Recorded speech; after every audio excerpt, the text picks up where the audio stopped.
Welcome in, everyone. It is Rivalry Week in TGI Fantasy. We've got a brand new host this week. We're going to get straight into it. We're going to cover Week 13 and all the shit that went down that's going to lead us to all the playoff scenarios as we look towards our rivals for Week 14. And we have a brand new guest segment, never seen before. As always, I am your host, Spencer Jones. I am your co-host, JD Grant, short for Jorkin de Peanuts. Hello, I'm the guest, Alexander Stephen Russell. That is Alexander Stephen Russell. Before we get into everything, I want everyone to reveal their drink of choice, and I encourage everyone else to, as you're listening to this podcast, unless it's your work day or you're driving, grab a drink and listen along. This week, as it's December, I have broken out the eggnog and fireball for some cinnamon eggnog, and it's a little stronger than I would have liked.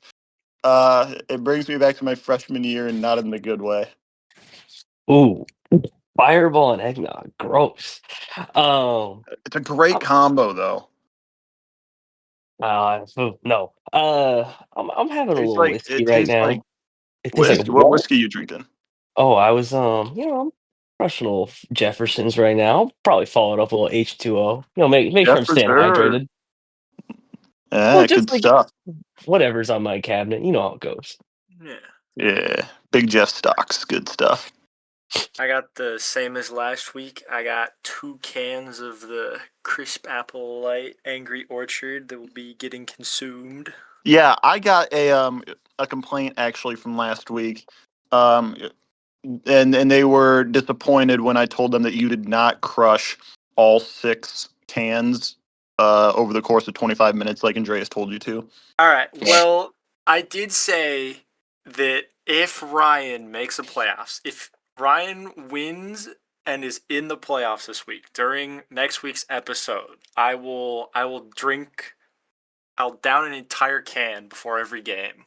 If Ryan somehow gets into the playoffs, I will call him up and we will have 5 people on the podcast next week. I don't care how much of a shit show it is. It's going to happen. That's a spoiler for next week that we're going to have 4 people on.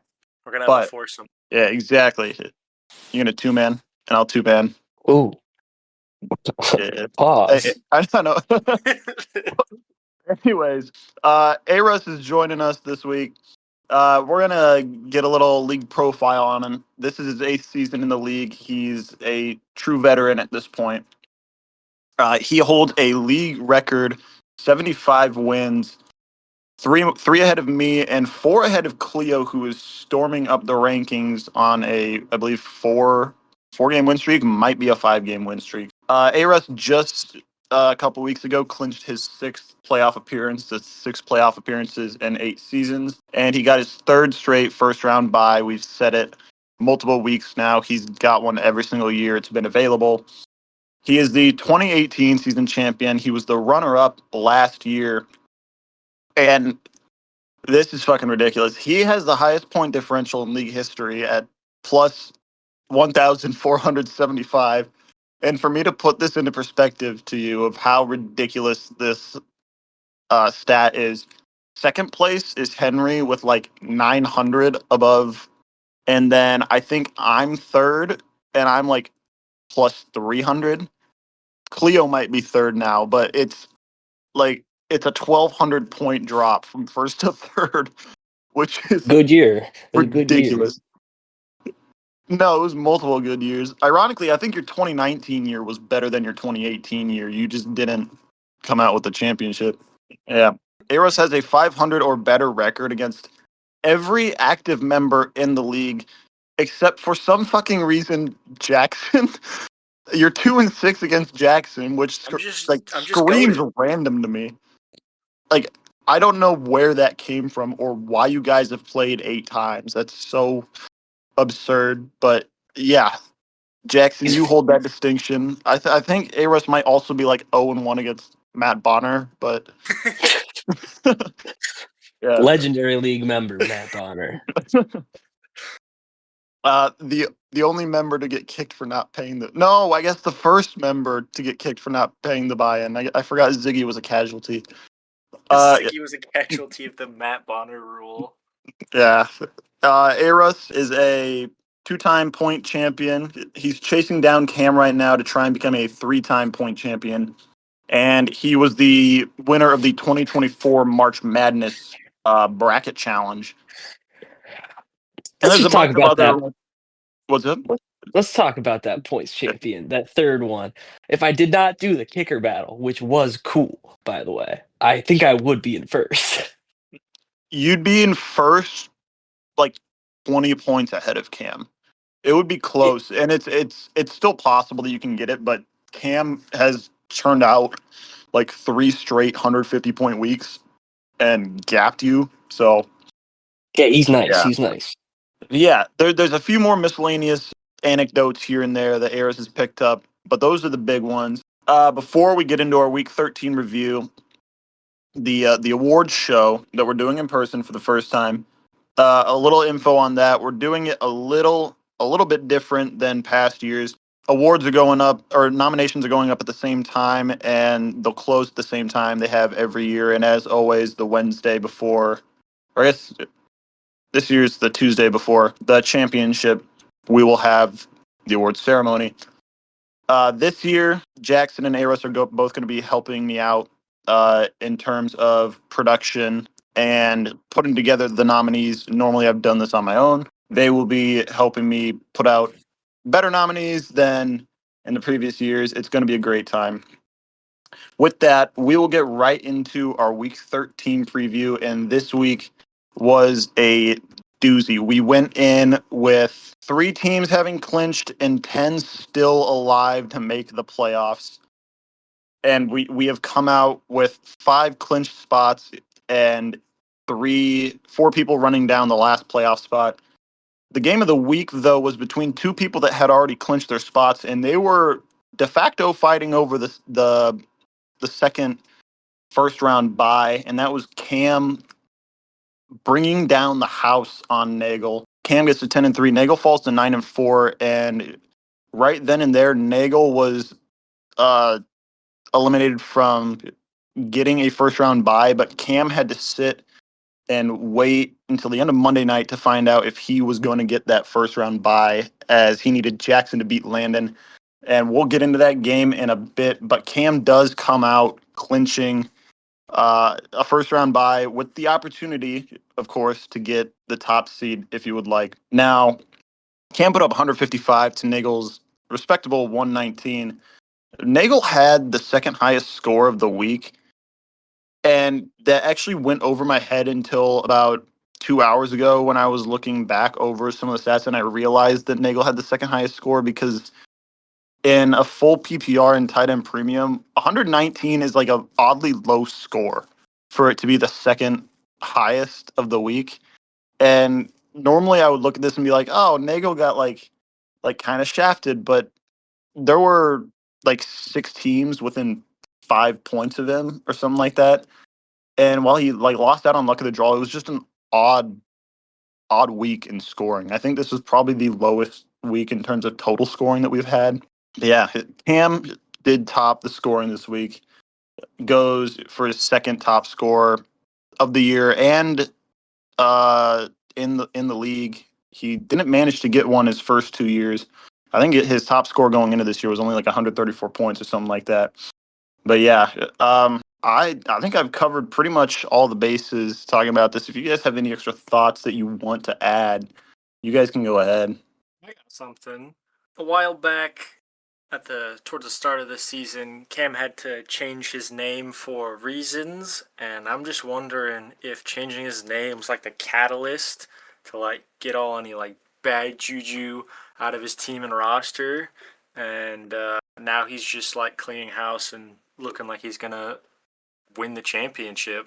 Yeah, he's an interesting little team. He traded for CD mid-year, obviously. Waited on Rasheed Rice to come back. I mean, he needs to chill out. He doesn't need to score every point in the league. He needs to understand that. He needs to let us have a couple of points. I mean, He scored his court. 177 without Jonathan Taylor. What are you talking about? Hey, don't talk about that.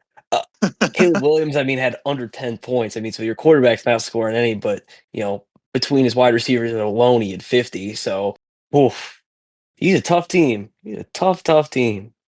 Ryan put up a good fight, though. You know, the All Whites. Gotta respect them. Pretty respectable people. 49ers Yeah. defense did well, but it wasn't enough to stop the machine. Yeah, it's a well-oiled machine. I've had Cam pegged as the as my championship pick since like week 6 or so. I don't know, just watching him go out and throw down points like no one's business. He's on par with A Russ, who is in my opinion the strongest overall team.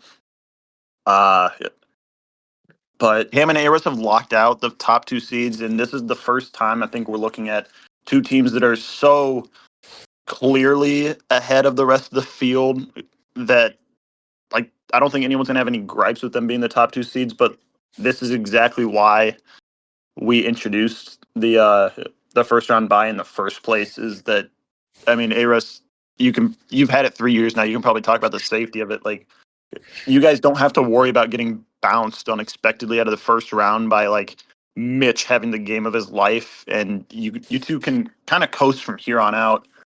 Uh, I mean, it limits your opportunities to lose in like extremely unfortunate circumstances. But there is something to be said about teams coming out a little rusty after that 1 week bye. You know, I mean, the bye is great and all. Don't get me wrong. Not playing in the first round is good, especially like I feel like Henry won a like sneaked in 1 year and won the whole thing. But and so you're not running into like someone like that as the first seed. But I'm looking forward to the bye. I'm looking for an off week. But oh man, Cam, you scare me. Well, weirdly enough, I don't think we see a ton of teams struggle after the bye, but like for some weird reason how the universe works. We've had 2 previous years of first round buys, so that's four buys total. And I think three of those times the teams on buy went under 102 points. Like I think one of the years you had the buy, you went for like 90 something. Henry went 101, and then Jackson last year notoriously only scored like 71 points on his buy. So like those are all opportunities where championship caliber teams would have just lost to a snuck in team. And I don't know what like bad juju goes on, but that's something to watch out for. History says either you or Cam is going to throw a stinker down in week 14 or week 15. So that's that's just something I found funny. I'm actually glad that you mentioned that. You never want to come out rusty. So Okay. awesome, awesome. So the next game we have is Cleo versus myself. So I lost by a cool 0.03 points. And I will say that is partially due to Cam Dicker having a 0.25 on an assisted tackle, which I think is garbage.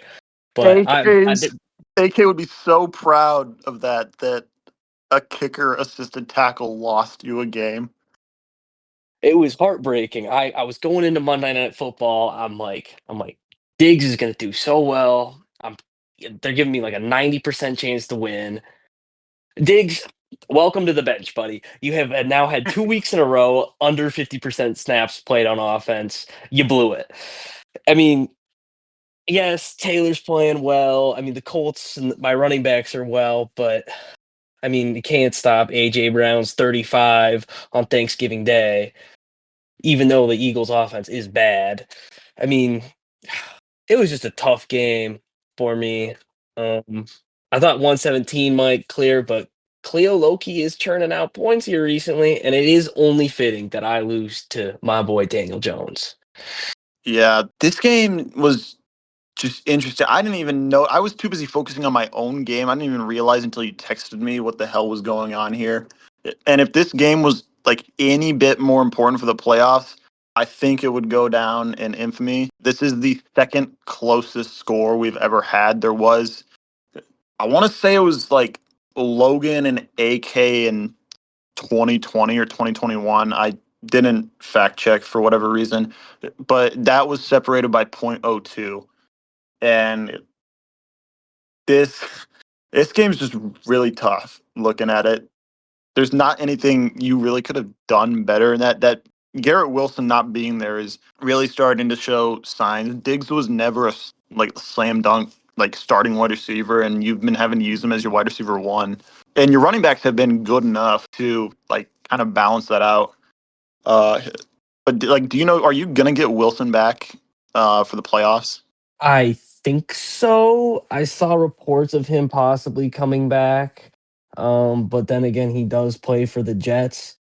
So I'm not hopeful on the receivers.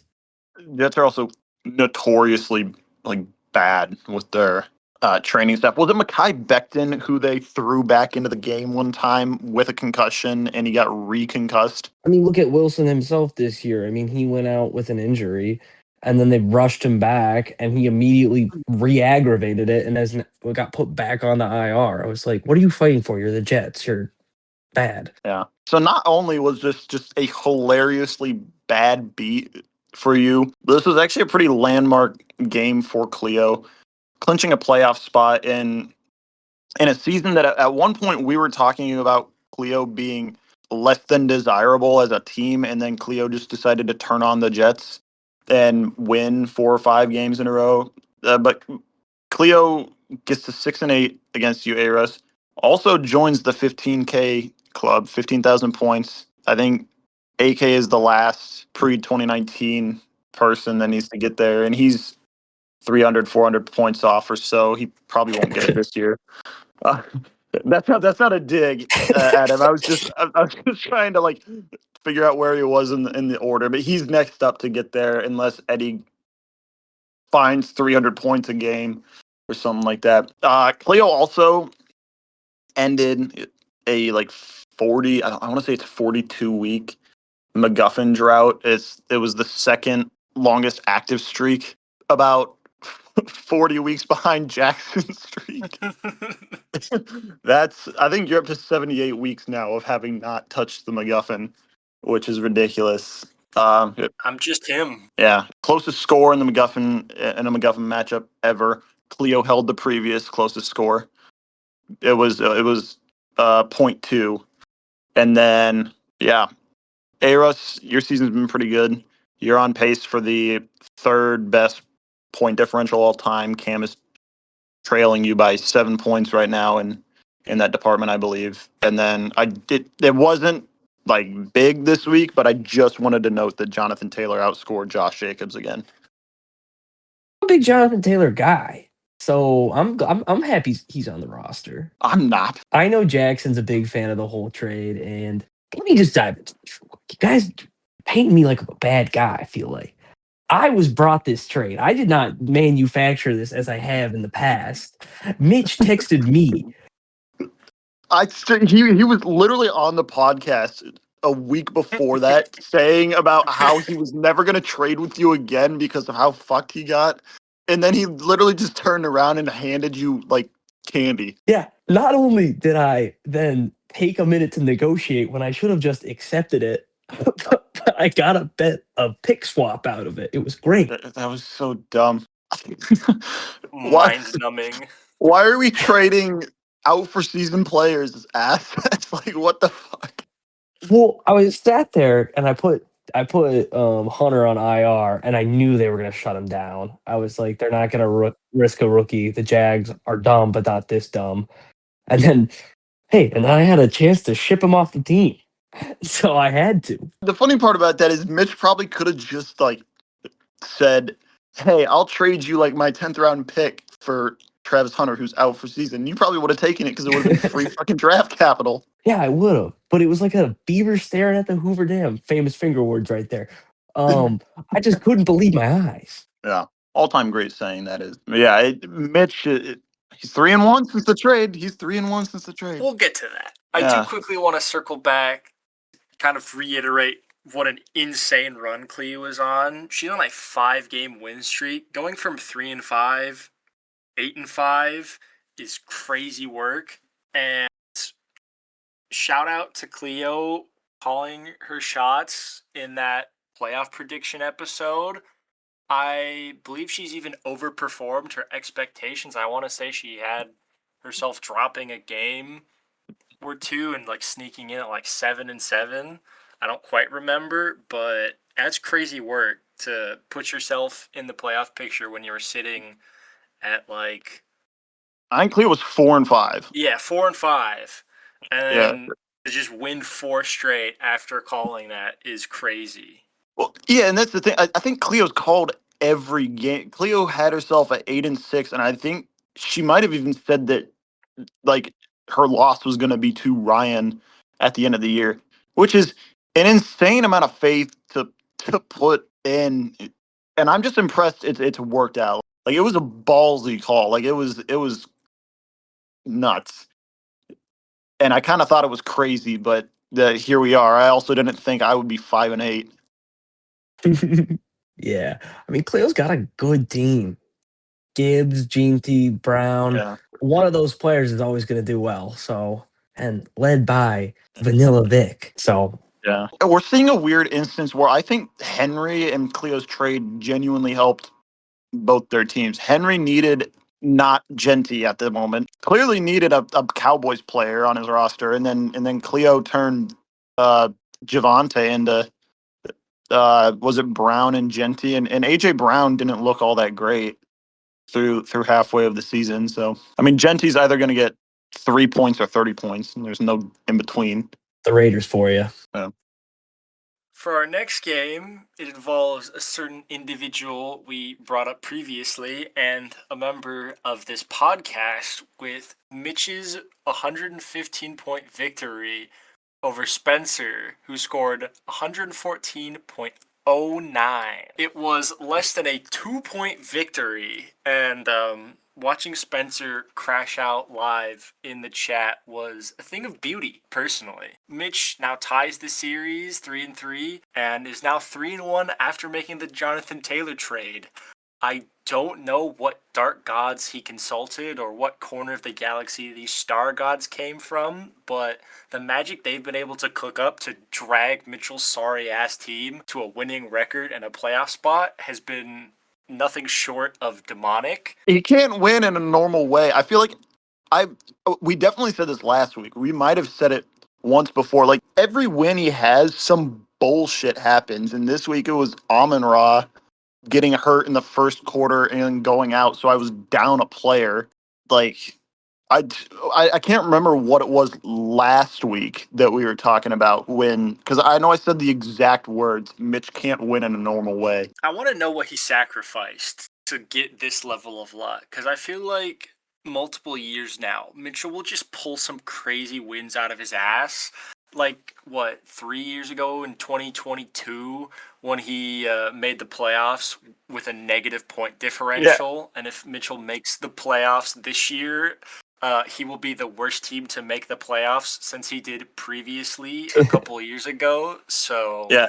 That year he went 8-6. I think he had the worst point differential to ever make the playoffs. I could be very wrong, but I just want it to be true, so I'm gonna say it. But I think he also won 3 games last or that season by scoring less than 85 points, which was ridiculous. And the only thing that makes this team better is that he's actually been able to win games by scoring 115 or so points. But yeah, it's just more Mitchell things. I don't even know. it is impossible to comprehend what is going on in his brain and going on in some of these matchups with the ways he's just won games miraculously. I don't know what to say. It always feels like each week we're like, how did he do it? He can't keep getting away with this. He just keeps finding ways to win. Like his opponents each week just magically fall apart. Like a star player gets injured, or another one just underperforms greatly, or one of Mitch's players pulls a touchdown out of their ass. Like it's insane. It's infuriating, is what it is. Yeah. To to put into perspective for everyone listening about how far behind the fold Mitch is from every team around him, I am sitting at 10th in the standings right now. And I could be 5-9 by the end of this week. I could bench all of my players, pick up Max Brosmer, who scored -9 last week, and pick up a defense that would score negative, and I would still probably have more points at the end of the season than Mitch will, because I have like a 160-point gap to him. That's how far behind Mitch is, but I think he still has a positive point differential. So it is infuriating, but it's really fucking funny at the same time. It's the one thing Mitch will never be is the people's champion, but he doesn't care. So at least he has that going for him. He has the mentality. I don't know at what point we will get to a spot where we just like have to respect it. Like we can't even be mad at that point. Just he keeps finding unorthodox ways to win, and there's nothing you can do about I it. need to see him finish in the top 5 of scoring at least once before I throw any respect his way.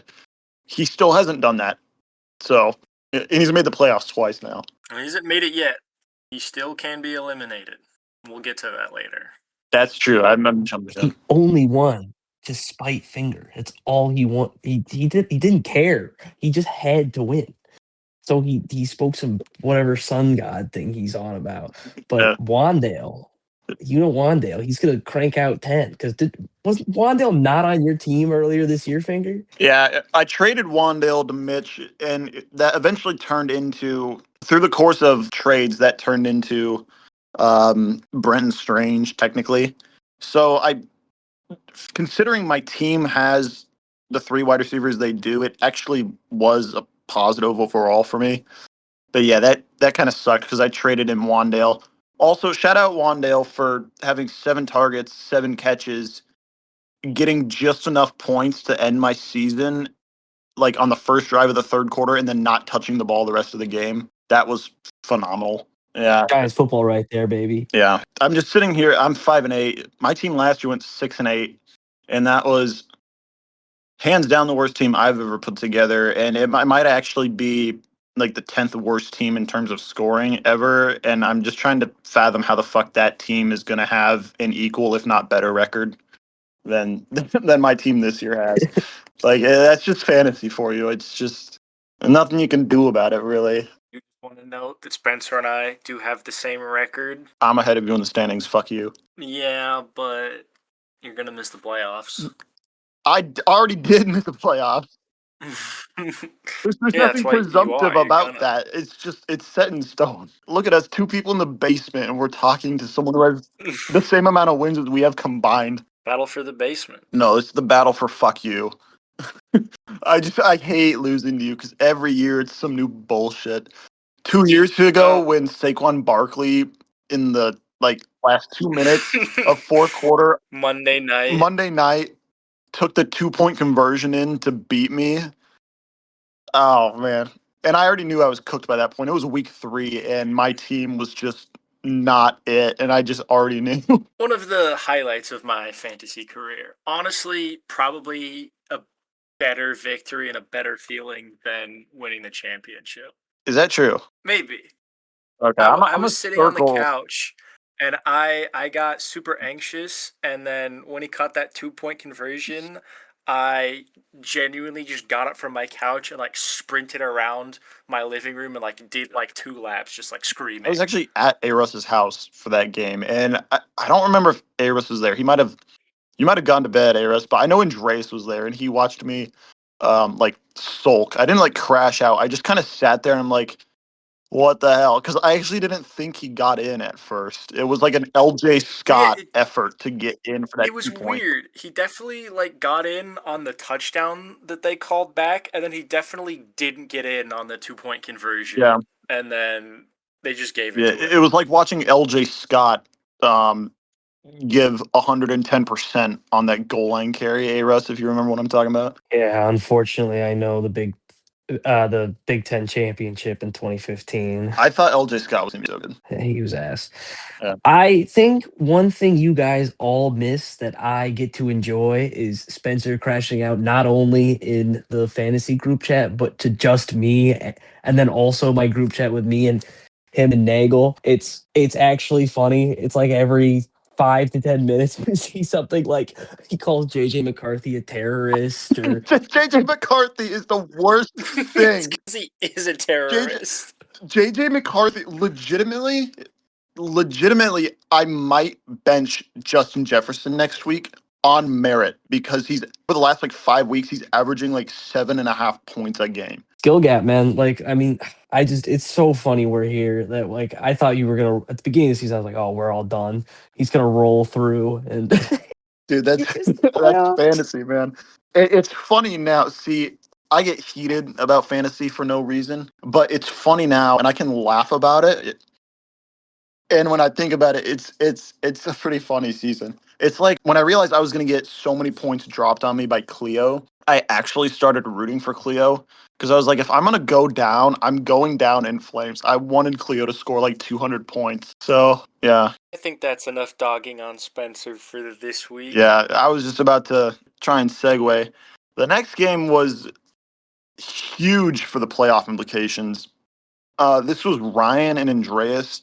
Ryan gets to 6-7. Andreas falls to 6-7. And Ryan didn't have a particularly great week. We've been seeing him actually like Ryan has actually over the last like 7 weeks been up there with Cam and Aruss in scoring. He's been on an absolute tear, and Cleo actually. If we're going by current form, those four teams are probably leading the league.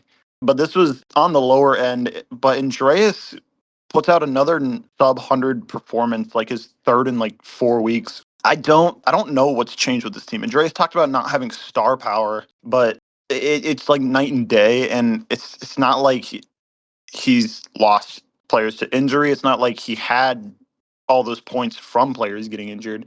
I filed a missing persons report last night on Andreas' team because we haven't seen him since week 10, and I don't even think he knows where they are. But yeah, Andreas is now on the outside looking in. He still has a better chance than Ryan to make the playoffs, but that's only because of the points gap that Andreas has. Yeah, I mean, we, Jackson, you've been calling it every week about this playoff run that Ryan was going to go on, and it just seemed improbable, as funny as it would be. How are you feeling right now? Because that looks amazing at this moment. It's everywhere. It's everywhere. It's all over the floors. It's all over the walls. It's fucking everywhere. I am absolutely fucking creaming my pants week in and week out. Whoa. That's not what I was expecting at all. What the fuck? Too much? I just wasn't expecting it. Was that all you wanted to say? Yeah, that's all. Oh my Oh, god. nice. That's not, Okay, pause. that's not at all what is in the notes.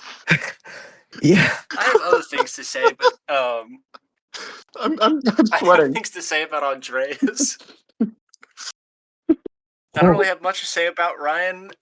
Everything that I've said previously still holds true. I'm I crying. am a believer. It is happening. I will do my part this week. Um, yeah, go, Ryan. I'm rooting for you, buddy.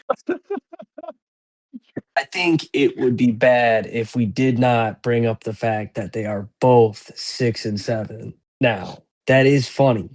Um, but the Saquon fall off is insane. Saquon's cooked. The Eagles are cooked.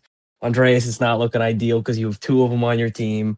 I'm sorry. They'll be good next year. Andreas talked about the coin flip that the Eagles are. I do distinctly remember something that was brought up last week on the podcast live from both Andreas and Spencer, saying that if they lost this week, they would consider it one of, or Andreas at least said he'd consider it like his worst fantasy loss ever, something like that. And both Spencer and Andreas did say that they were going to kill each other if they lost and if Andreas missed out on the playoffs. And as both of those scenarios are looking like they're going to happen, I do believe I made the recommendation that instead of killing themselves, they kill each other. And so, if this scenario plays out, I think at least the two of them should duel to the death on awards night, Did I say that? live for the rest of the league to see. Are you sure I said that? And I think I'll pull it up. We'll fact check it, but I think the two of them should fight. How they should fight to the death should be voted on by the league. I don't even know if Andreas will be there. If he is though, then maybe we can look at doing some. You should like. More importantly, Andreas still isn't eliminated from the playoffs, so he might not have to follow through with anything. He does have hope. Hope is the most dangerous That thing hope you can give a team. rests squarely on my shoulders. Andreas has like 3 legitimate scenarios where he can make it in, so it's not like it's crazy unlikely.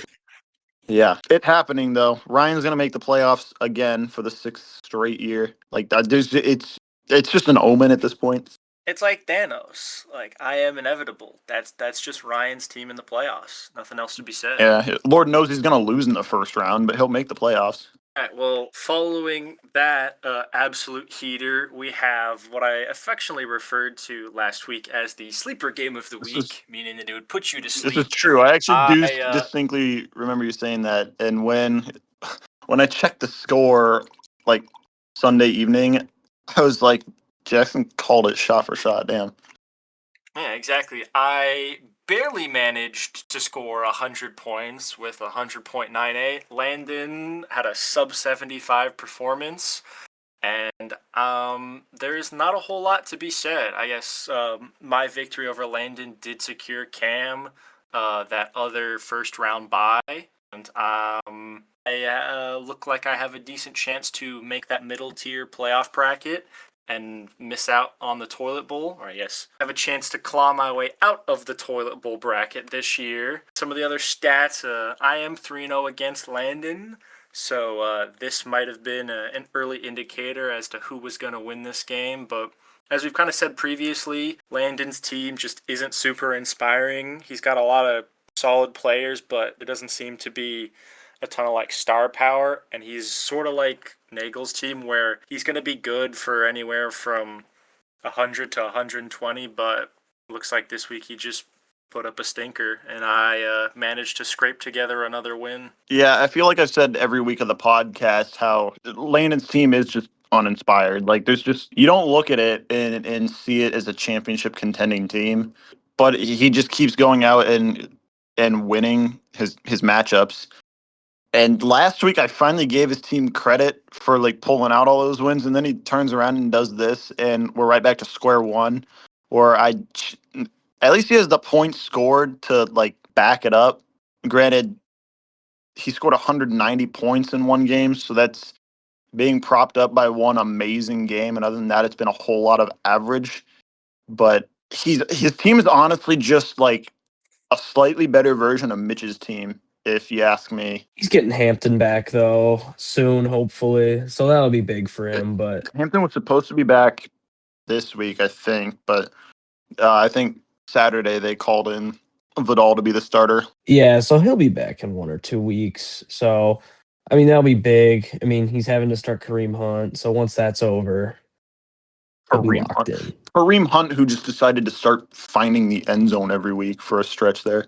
Landon's already punched his ticket to the playoffs, so while he was in contention for higher seedings, it just seems like his team is just like gonna sleep their way to the playoffs now, and then once you get to the playoffs, it's any given Sunday, but doesn't seem like he's gonna be going in with a lot of momentum. Yeah. His team isn't a team that I feel like you can count out each week, but I think you'd be hard pressed for anyone to like willingly take his team to win a playoff game, if that makes sense. Out of the playoff teams, his team's kind of just in no man's land. Like it's not the worst thing, but it's definitely an echelon below the top teams. Actually, maybe even 2 tiers below, because if I'm being honest, I think his team is not in the same ballpark as like even Cleo's team or Nagel's team. But yeah, the next game we get into, there's not a whole lot to talk about it. It's Henry and Logan. Henry gets a 6 and 7. Logan is doing Logan things. Honestly, we wouldn't even be mentioning this game if Henry didn't win it, because the only thing that really comes out of this is that Henry stays alive in the playoff race. He's on his 4-leg hot knife through butter parlay that got slipped up there with Ryan sneaking out on a win against him. But Henry was texting me last night. He actually figured out before I even took a look at the scenarios, that he is the only other person other than Mitch that has a clear path to the playoffs. And he's very locked in, I can tell you that. And there's probably nothing scarier to the rest of the league than seeing a locked-in Henry. He's the only person that's won the championship twice. So when he locks, everyone's got to be nervous. That's something. But yeah, Henry put up 116 points, very respectable. He's one of those teams that I talked about that was between like 114 and 119. There was just a cluster of them. Logan put up a fine score, I guess, 103 points. It would have beaten four or so other people around, but it's just not enough in a PPR league. I don't think much else needs to be said about this. I mean, Henry's going to do what he's got to do to get to the playoffs, and now it's up to him this week to pull through. Yeah, I mean, we mentioned that we weren't going to talk about this game, but the last game that we have here is between two teams that are out of the playoffs. Granted, both of them were still alive in the playoffs. Hey, Russ, you can take this one away. Yeah, it was AK versus Eddie. You know, as I referred to it as the Tank Bowl. I mean, Big AK squeaked out a little win here by like 1.5 points or something like that. You know, it's big. He got Bucky Irving back. You know, I have Sean Tucker, so it was a little sad to see him not get the ball at all. I mean, I didn't think the Buccaneers were just going to spam Bucky Irving for the start of him coming back. I mean, Joe Burrow's back. I mean, AK's kind of got a scary team. If they were healthy the whole time with CD Lamb, who he traded away, he could have probably made a run. I mean, then you see Eddie. Oh gosh, Eddie. Oh, he's got Lamar. Lamar doesn't care anymore. Apparently, he's got 0 touchdowns in the last 3 weeks. Is that true? Yeah, Oh yeah, my he hasn't scored god. a touchdown in 3 weeks. Yeah, it's bad. It's not ideal. I mean, the person who drafted Jamar Chase, what first overall is it's not. Ugh, yikes! I mean, and I think the biggest thing that needs to be said about this is that Eddie did not start a healthy kicker. Oh my He would have god. won if he put any kicker in, He would but have Eddie won. Pinheiro, yeah, Eddie Pinheiro did not play, and I don't think he played last week either. So I don't know what the play is there. It's so over for Eddie. Like it I don't understand what he lost four in a row now. He was sitting there at 4-5 and was looking like an actually good, competent team. And Jackson and I went into like full discussion of Eddie being the team with the best chance to make an outside run on the playoffs. And then his team just stopped kind of as quickly as it started. It just kind of disappeared. Haven't seen Eddie in forever either. File a missing person's report for him as well. Yeah. Why did he not start a healthy kicker? Like he's doing it to himself at this point. I had written in the notes here that he needs a miracle to get out of the toilet bowl. Turns out he actually can't make it out of the toilet bowl. He's other than Logan, he's the only other person that is locked in. Because even if he goes 5-8 and Jackson, AK, and I all lose, or if we're all sitting there at 5-9, Eddie lost to all three of us, so he's knocked out in tiebreaker. And Eddie's actually like stuck in the 13 spot. He can't even move out of it. So yeah. Last week we also talked about whether AK was going to go over 100 points, and I think we all took the under, and we all lost. But yeah, for how bad and disastrous AK's team was through like 8 weeks of the year, he's got a like very real chance to make it out of the toilet bowl. Granted, he has to play Aros, who might double his score. But yeah, I think at this point, someone just needs to like put Eddie out of his misery. Like 3 straight toilet bowl appearances and potentially 3 straight losses, or 3 straight league last place finishes is absolutely brutal. And I think someone just needs to old Yeller Eddie so that, like a phoenix from the ashes, he can rise again and hopefully have a better year next year. yeah. Well, here's the other thing is that technically everyone who's not in the playoffs right now or Mitch can end up in the toilet bowl. But out of like the five main culprits for like all intents and purposes, me, you, Jackson, Logan, Eddie, AK, I think Eddie's got the second best team out of that group behind myself. But the problem is he's lost to all four of us. So I can't even comfortably say, even if like he's gonna be in the toilet bowl, that I think he's gonna be like pseudo safe because I think he's got a better team than AK and Logan. But he's lost to everyone already. So like I can't even say that with any amount of certainty. He might legitimately have the worst team. It that is blowing my mind. Like I don't know. I don't know if this is proof that drafting from the first spot is a kiss of death, or I don't know. I just don't know where it went wrong, but it just hasn't gotten better.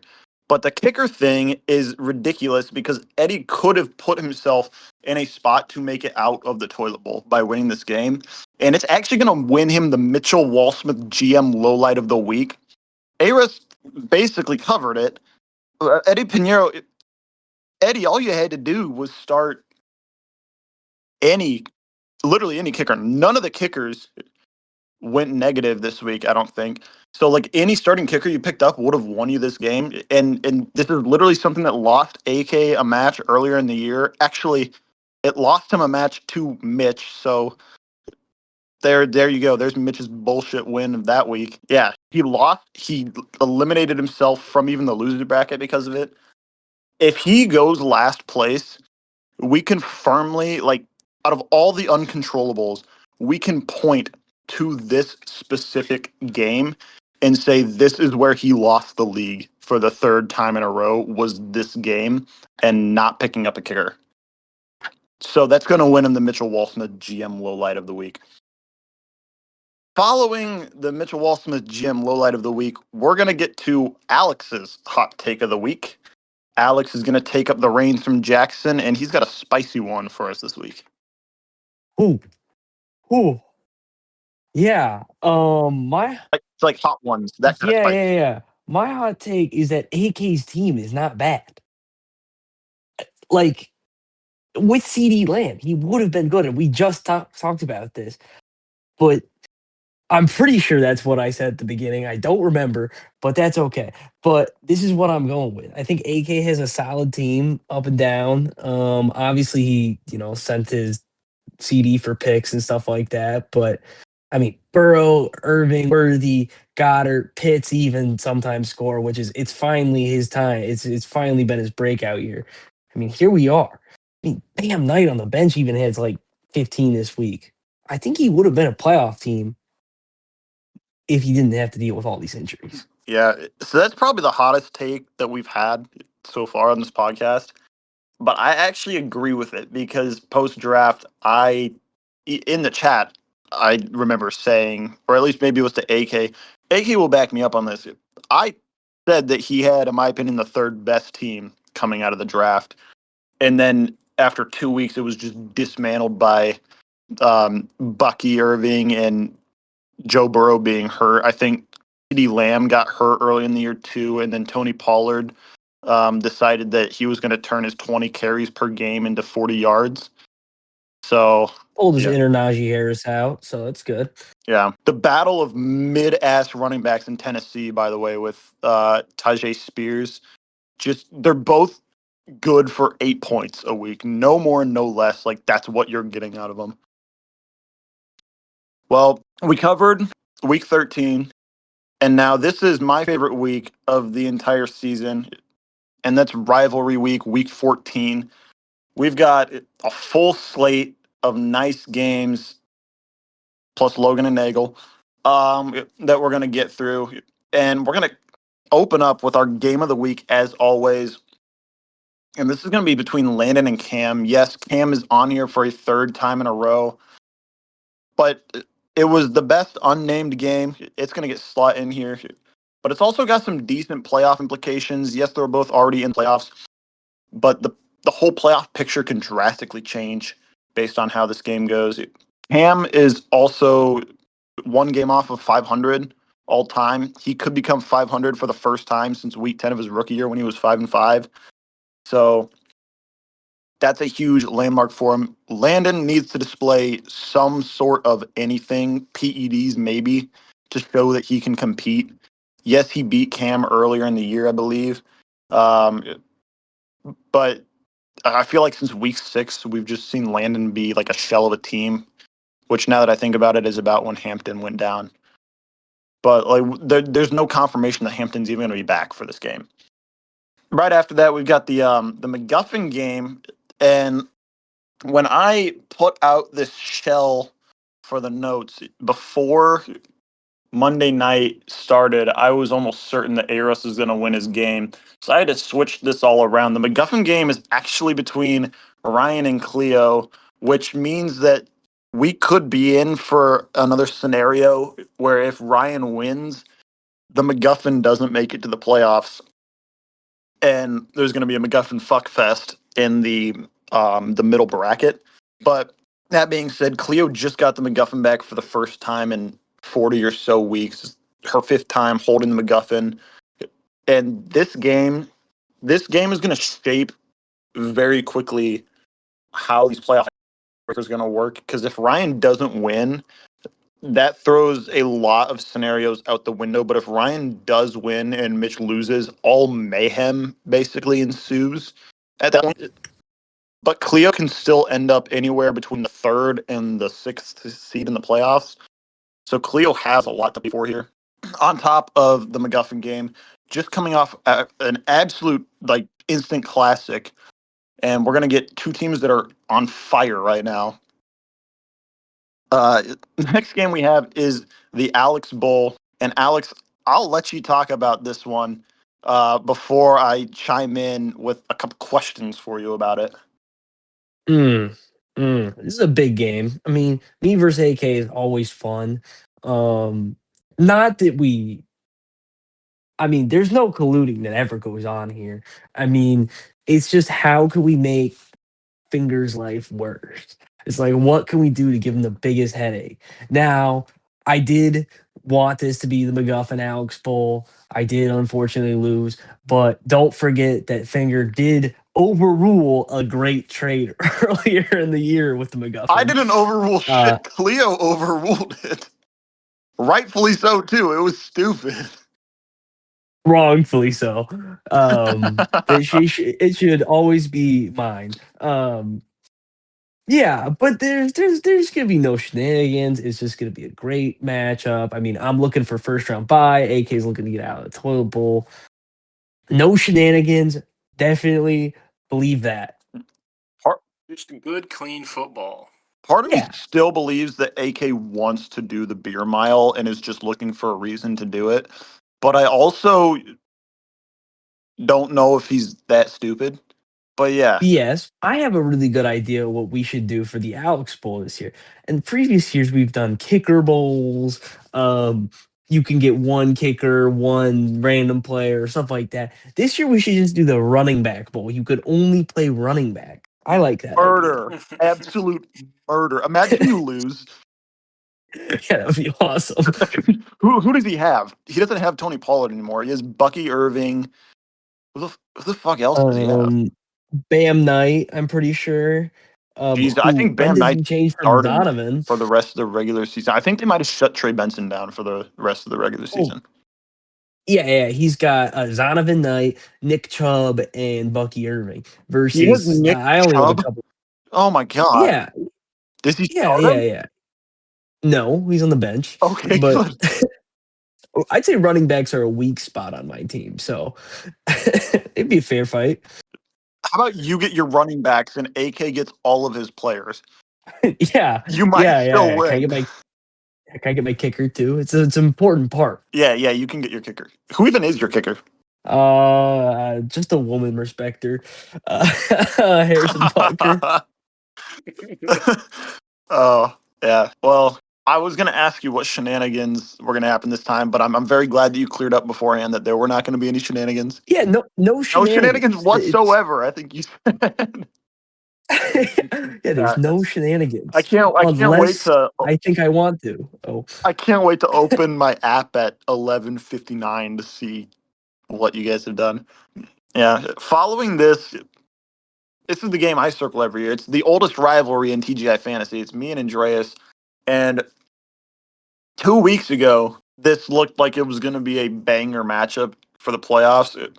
And 4 weeks ago, it looked like it was going to be the most important matchup of the season for the playoffs. And now it's between someone who is trying not to make the toilet bowl and another owner that needs a miracle to make the playoffs. I'm lost.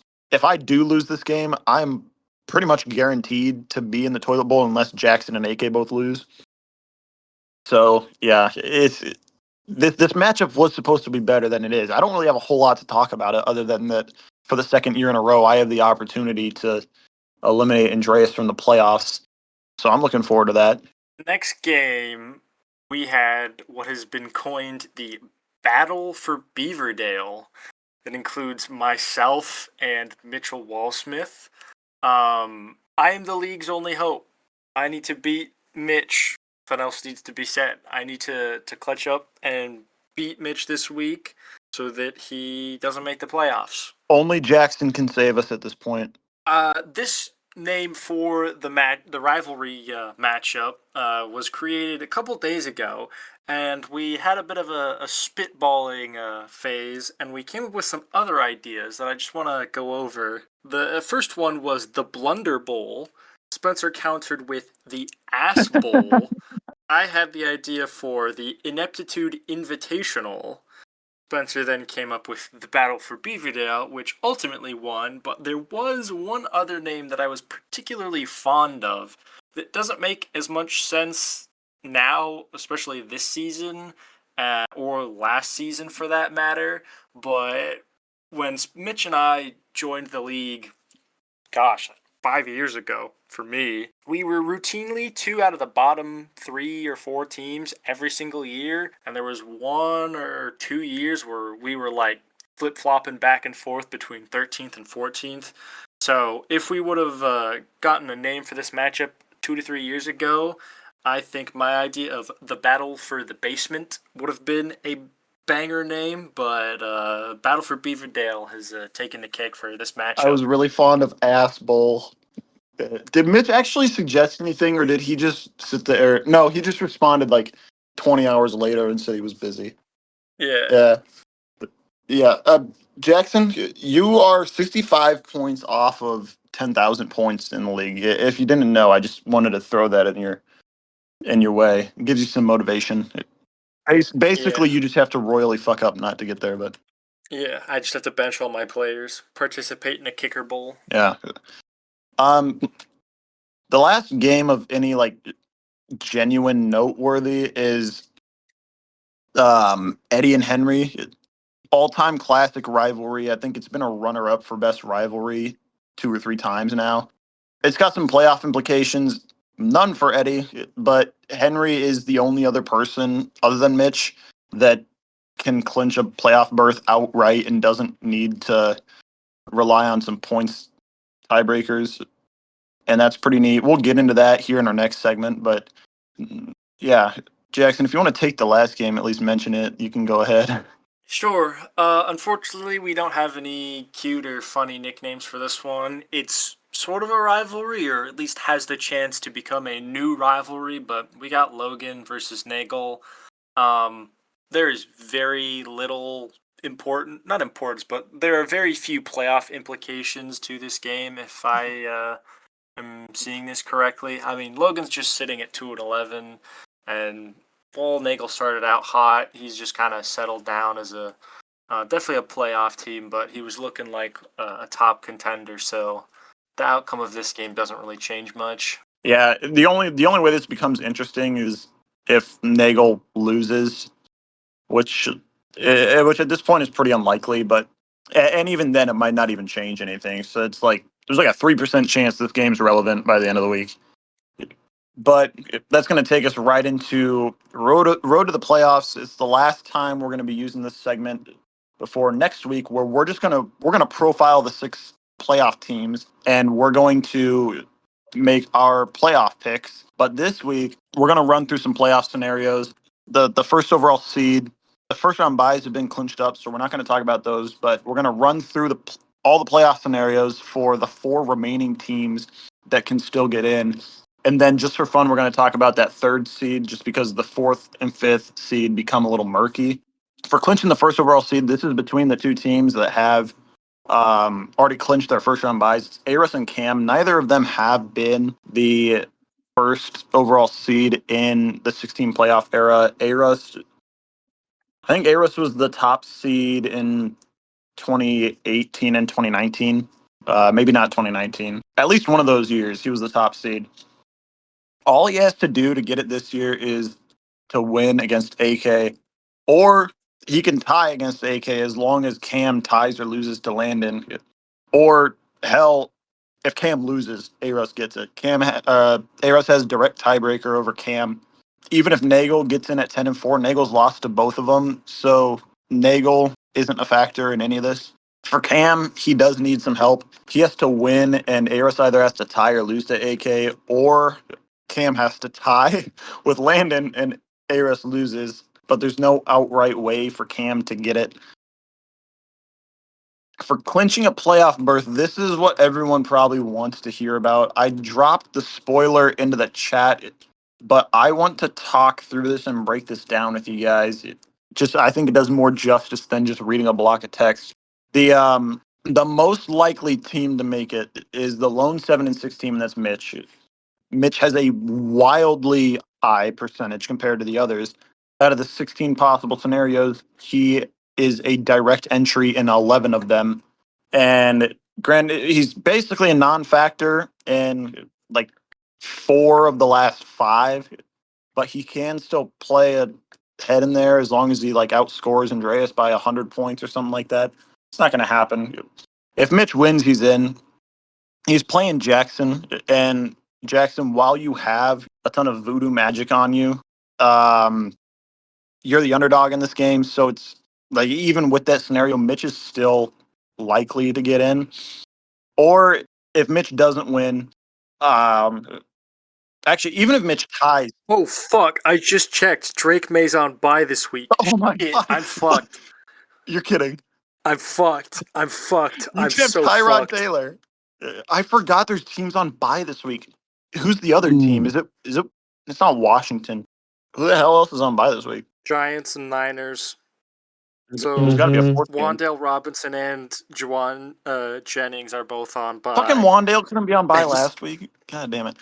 and Mitch does not have anyone on his bench to sub in for them. So okay, I may still have a chance. Yeah, wow. I actually kind of forgot about bye weeks being in week 14. That opens up a ton of things here. But yeah, Mitch, if he wins or ties against you, is in.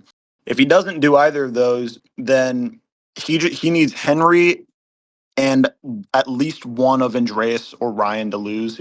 Henry's playing Eddie, and Andreas is playing me. Ryan's playing Cleo. Just any combination of 2 of those that involves Henry gets Mitch into the playoffs. If all 3 of them lose, Mitch gets into the playoffs. It doesn't matter. The only other kind of realistic scenario for Mitch to get in is if Andreas loses, and then all Mitch has to do is outscore Ryan by 29 points, basically, which isn't.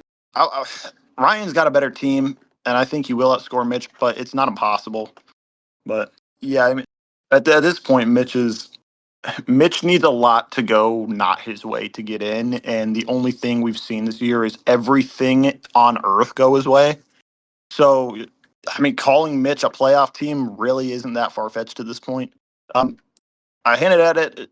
Henry's the only other team that has a direct route, but it's kind of his only route into the playoffs, and that's if he wins and everyone else loses, which isn't like insanely unlikely, but like for that being his only scenario, it's funny. He's probably the second. He's probably behind Andreas actually. So he's the third most likely of the 4 to get into the playoffs, but he has the least amount of scenarios. Andreas is the third team here. Andreas's only weighs in are points for tiebreakers. Granted, he has a fucking huge lead in that, so he needs to win, and Mitch and Ryan lose, and then Andreas just doesn't have to get outscored by 100 points. Or even if Ryan does win, then it's a 75-point gap. Ryan is the most unlikely, but he's the people's champion at this point to get in. What his most likely route getting in is winning, Mitch and Andreas losing, and then Ryan not getting outscored by Mitch by that 29-point gap we talked earlier. The alternative is to outscore Andreas by 75 points.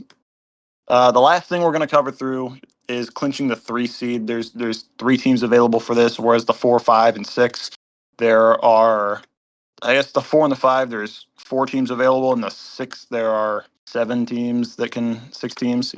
Nagel, if he wins, he gets it. If Landon loses, he gets it. If Cleo and Landon both win, then Nagel has to outscore both of them by a 37 and 49 point gap, basically. Cleo, being the 4 seed currently, actually has the most outside shot to get it because Cleo has to win, Nagel has to lose, but Cleo needs help from Landon. Landon also has to win to give Cleo a chance because of tiebreakers. But at that point, Cleo has the points for advantage, and that's how Cleo would get it. Landon has 2 scenarios. If Landon wins, then Nagel and Cleo both have to lose. Or if Landon wins, Nagel loses, Cleo wins, and Landon outscores Cleo by 87 points, then Landon gets it. But that's kind of my playoff rant at this point. There will be graphics to go along with it, so you guys can follow along. Just don't try and watch it in the car like Aros does. But that's going to wrap up everything that we've got except for our guest segment. And Aros, this is your floor to take. If you want to introduce yourself back in, this is all you, brother. Hello. Um, yeah. So I got it's all very interesting. I got a great segment for you guys. It's an NFL team counterparts. And I want to start this off by saying that this is all for the love of the game. There will be some trash talk, but don't take it to heart. If you do take it to heart, it wasn't me. This is actually all the Okay. word of God. And Yeah, I'm going to yeah. take it very seriously. Yeah, well, it is all very interesting. Okay. Well, first off, I'll do myself, and I'd like to congratulate myself for being good. I'm going to be the Patriots.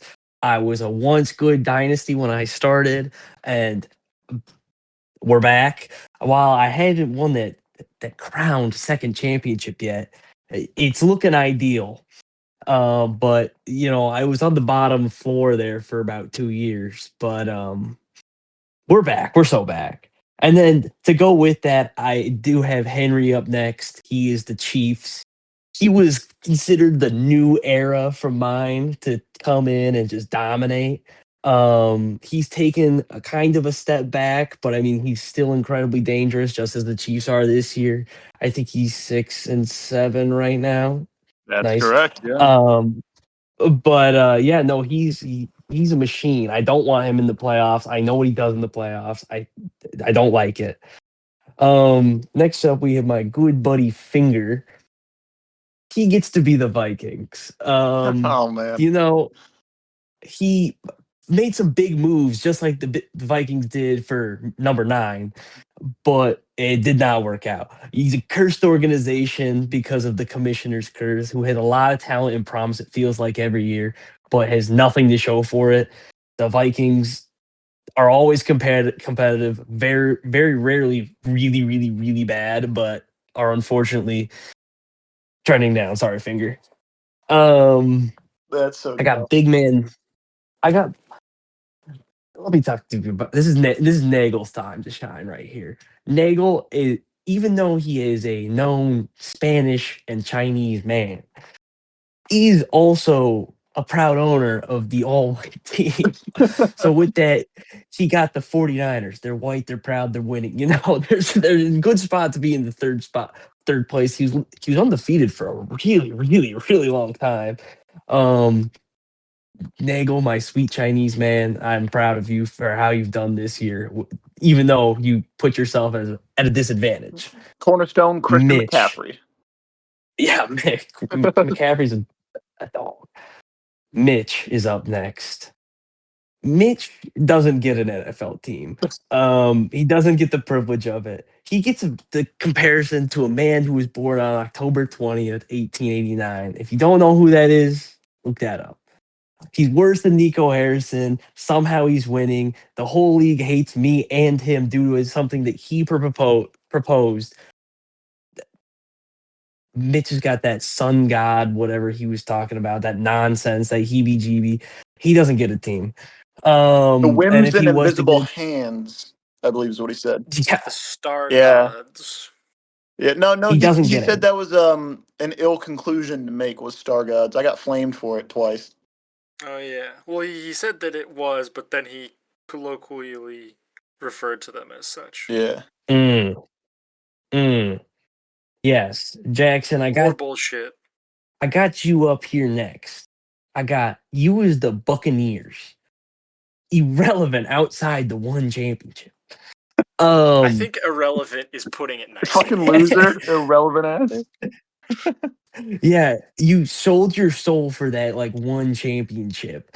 Um I am aware about the Buccaneers. Yeah. But I I'll be wanted back next year. I wanted to do this because like the Rams they would apply, but the Rams are actually good now. The Bucks sacrificed almost their entire salary cap to pay Brady and everybody and put them in hell for a couple of years. Now Baker's kind of resurged that, but they're not great.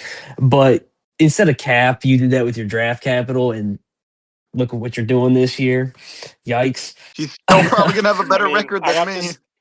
I was gonna say Yeah. Well, I and, have and look, the same record as It's Spencer, fucking yeah. stupid. I have like and 300 more and points than you. okay, well, I have the same record as I have a Spencer this year, negative point potentially better to differential. finish I better, have a negative point differential, and and I have 300 more points than you. and I have a championship. I have a it- championship. a fake ass championship. You won it you with 8 people in the league. How is that much more different than 4? because 8, I had to convince you guys to draft Le'Veon Bell for a person who wasn't there, We so I basically could get we Todd basically had Gurley. 5 people because 3 of those people were Theo Whitehead, Will Custis, and Sebastian Granis, who don't exist in fantasy. Don't talk about that. I have a championship. Um, Fake it. better than Championship. yours. Yeah, yeah, yeah. I have a new True Age championship. Shut the fuck up. Mine's inbound this year. Don't worry. Oh, And we can um, both clown on Spencer. that would be good. That just we don't get enough Spencer clowning. I feel like in the chat. Let me just take a I little get sidebar clowned on that. on by the game itself. What are you talking about? I feel like as the commissioner, you deserve the most hate other than Mitch. That's a different Fine, you topic. can be the Uh, commissioner then. Starting now. oh, okay. I like that. I like that. You once took a prized co-commissioner away from me. So I don't have any record of that being true, but I believe you. yeah, you got rid of it from me when I Oh yeah, I took it away from didn't you when you and exact. AK did bullshit, didn't I? Yeah, I didn't do anything wrong. I'm just a That's man who likes to play technically the true. game. At the time, there was nothing wrong with it. Yeah, give me back commissioner stats. No. All right, we'll move on to big man Landon. He gets the Commanders simply because I don't like his team name. Change it. Do something else. I did struggle with Landon's team. He's a newer player. Didn't have like the all white team to back off of. And I just don't like his name. It's like the Commanders. Change it back to the Redskins or football team. Football team was a banger name, low key. Not even gonna lie. Yeah. So that's all that's going to be said there. Cleo. Cleo gets the Chargers. Statistically, the most average owner in the entire league. Um, she really likes to impress some weeks, like this last one, but also randomly be extremely mid. And she has an average finishing spot of 7th overall. I figured that's fitting. The Chargers, it feels like, are in the middle of the pack every year. So, yep. We got Cam with the Bills. earlier in his career, it felt like Cam did not know ball. He actually tried to trade for my first round pick and said, you can have Robert Woods and I think it was like an RB3. He said, you're getting two for the price of I one. forgot Uh, about that. Yeah. and Jackson, did you I ever get a trade offer from Cam back in the day? Because I think I they were did. horrendous offers. they were good As offers. bad as Jonathan Taylor for I Josh Yeah, Jacobs I think he was and trying to Travis trade Hunter. for Taylor.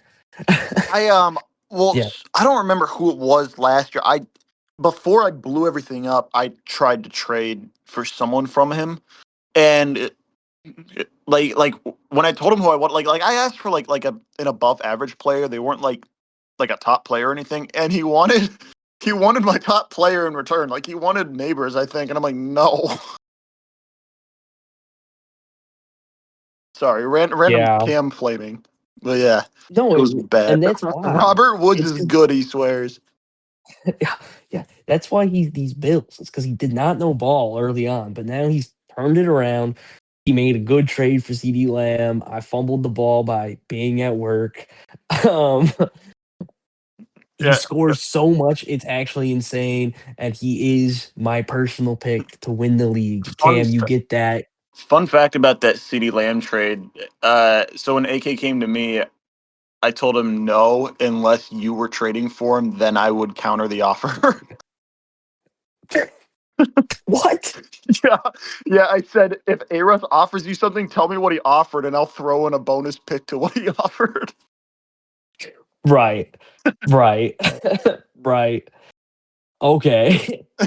Um okay, we're gonna move on. Ryan, he gets the Packers post 2010. Um, feels like he's just always there, but never wins. I don't know. Like Ryan loves to just make the playoffs and then just bounce out in the first round. That's Packers mo. What they just kept doing with the NFC Championship. They just got there and they lose every time. That was awesome. Um, Andreas, ooh, Andreas, you get the Cowboys. Oh, brutal. Um, Andreas got the Cowboys because I feel like the Cowboys should be good and they aren't. Like they always feel like they have the flashy pieces and then never do anything with them. Unfortunately, Andreas might have the most ball knowledge and out of everybody, but somehow it doesn't come over the fantasy. Um, AK, the big Bengals guy. The championship run was an absolute fluke. We talked about it now. Could say hampered by injuries this year, but what are we doing? That championship run was insane. Um, Bengals fans love Zach Taylor. They said that he was the GOAT, and I was like, he's bad. And now look at them. They all realize he's bad. AK's championship team was bad. It won somehow, but you can't take that away from him. Just like you can't take the Bengals like Super Bowl appearance away I've been from a him. Zach You know, Taylor hater since day one. If the Eagles didn't win this last Super Bowl, would you have picked them because their Super Bowl would have been with Nick Foles? yeah, but that was a cool That championship. was a sick Like, ass championship. yeah, and they had Nick Foles. He was awesome. Yeah, I just that championship game against Ziggy. Ziggy scored 54 points. It's fucking ridiculous. Yeah, like AK's championship run was one we'll never see again, I hope. um it was boring. We'll move on to Eddie. Eddie, you get my personal favorite team, the New York Football Giants. You won early, but you're not looking good. I mean, you're like a Lane Kiffin 30 yards clipboard in the air moment. Like it's not good. It's time to clean house and start over. Finger resign is the president of the Eddie Knows Ball Club. It's all looking doom and gloom, just as like my New York Football Giants is. Even though we have the exciting whites on our team, you got some promise. I resigned as president last week. If Eddie places last again, I'm gonna revoke my own membership from the Eddie Knows Ball Club. Because I said it Is it? last week. I think he knows ball. It just doesn't translate to fantasy for whatever reason. Are you not the only member of that club? Um, I I, I think I am. Eddie has to be in there, I think. You have to be at this point. No. Am I really? I just checked the roster. It looks like I'm the only one. There is no president anymore. There's just me. Fuck, that means I'm Good. president again, de facto.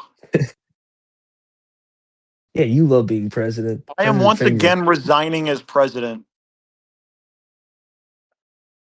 President Finger would change things. Yeah, we'll move on to Logan. Last but not least, Logan.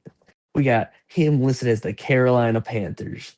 He was real good at the beginning, real good, and then oh my god, bad. Like oh my gosh, bad, really, really bad. And then randomly, really good. Like 2015 Panthers making a Super Bowl run good and then return back to the bottom. You know, Panthers are looking up this year, kind of, but they're still bad. So Logan, that is who you get. If you have any questions or comments on your team or why you got them, defer them all to Finger. He knows more than I do. I've got. Especially you, Ryan. I'm Ryan gonna Nagel, that is. give you some ad lib material here, I guess, because you just went through the Mm. 14 people that we had. Off the top of your head, if you could assign like Ziggy a team, who would you give him? The Browns, but not the entire Browns. The Browns quarterback room in the last 25 years. The Browns. What about Like there's no good. Alex Merritt? Oh, Alex Merritt. I can't remember. I swear Alex Merritt knows ball sometimes. He knew Like, fantasy at the very least. yeah, yeah. He might get like a classic Seahawks or something. Trying to go with teams, which is his favorite team, so that is kind of fitting, I think. Um, you know, he did have to resign due to Iowa State gambling. No, I Classic believe Iowa that. State move. Yeah, yeah, yeah. He was actually Hunter Decker's bookie. Um, no, that's a bad joke. No, yeah, he knew ball. He knew ball, but you know, I don't know. He never won the league, but he was solid. He was solid. No, I mean, the Seahawks did win, but you know, he was always there. he was an absolute juggernaut in Dynasty for like 2 years there. Like over a 2 year period, I think he accumulated a record of like 25-3. Oh yeah, yeah. We'll talk about Dynasty for a second here. If I have to assign one to Theo Chunketh, um, he gets a JV high school team. He doesn't get even college. Doesn't even get varsity high He gets school. Roosevelt High School with Freshman. Yeah, quarterback yeah. He gets Roosevelt with High School. quarterback Jamison Patton. Yeah, yeah. That's What about insane. By the way, he Roosevelt legitimately quarterback scored like Sam Kanathog? he's the goat. Actually, he threw a ball through the wall. That was cool. True, I've seen it. What about both the Bonners? um. Hmm. Let me think about one for Matt. Who's somebody who wouldn't pay? He gets the Jets. He gets the Jets because Woody, their owner, famously did not trade for Jerry Judy because his Madden rating wasn't high enough. What the fuck And is that that true? yes. And that is something that I think equates to Matt getting originally kicked out for not paying his league dues. Um, Mike. Hmm. Hmm. You know, my favorite part about Mike is that he also didn't do the fantasy challenge because he was scared of eating a habanero pepper and said it would alter him for the rest of his life. And Yeah. so I'm trying to think of a He team who would also do that. then we changed it to him jumping into Gray's Lake, and he wouldn't do that either. Yeah, that one was a little bit more reasonable because it was January. But Yeah, but I think we gave him until like June. oh, yeah, yeah, that is true. That is true. So he's gonna get the opponents of the Bounty Gate Saints. Life changing stuff. So that is who Mike is gonna get, and that's who Matt's gonna get. Who else? I don't know if we've had any other league members. All right, we've had a handful more. Will Custis.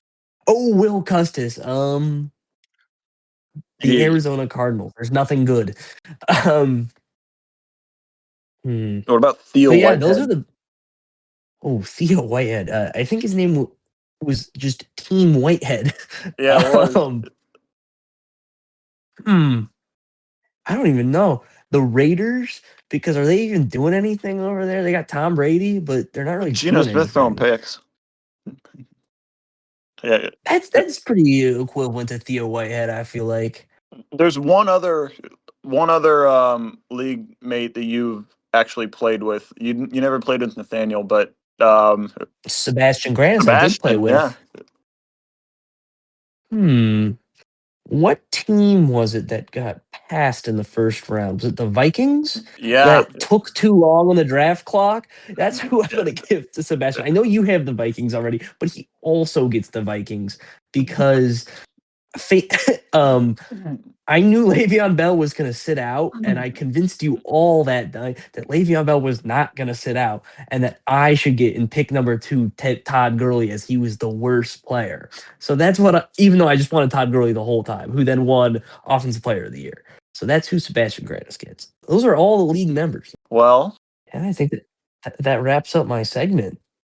might have been my favorite segment so far. I'm not gonna lie. Well, that covers everything that we had for this week. We actually made pretty good time, so we won't have to stress Jackson out too much. Next week will be the playoffs, and we are planning on that podcast being a little longer. We're gonna cover everything about the playoffs. We're gonna go over both brackets. At this time next week, the leaders in the standings for both the losers bracket and the toilet bowl bracket will be choosing their schedules and which order they want to play their opponents. And also by this time next week, award nominations will be out and voting will be open. So keep an eye out for that. Other than that, we're just going to let Rivalry Week run its course. Jackson and I are going to sit and watch everyone else battle it out for the playoffs, I guess. But A-Russ still has everything to fight for. And just as a spoiler, A-Russ will be back on this podcast for week 16 with another surprise guest that we're going to keep hidden for now. And he will be co-emceeing. That's a doozy week. What's up? That week 16 podcast, just get ready for it. Yeah, It's gonna be a time. It'll be a banger. absolutely. And then Aris is also going to be co-emceeing the awards show. I've been trying to get him to do it for the last 2 years, and it just didn't work out. So we're finally going to run it this year, and I think it's going to be a great time.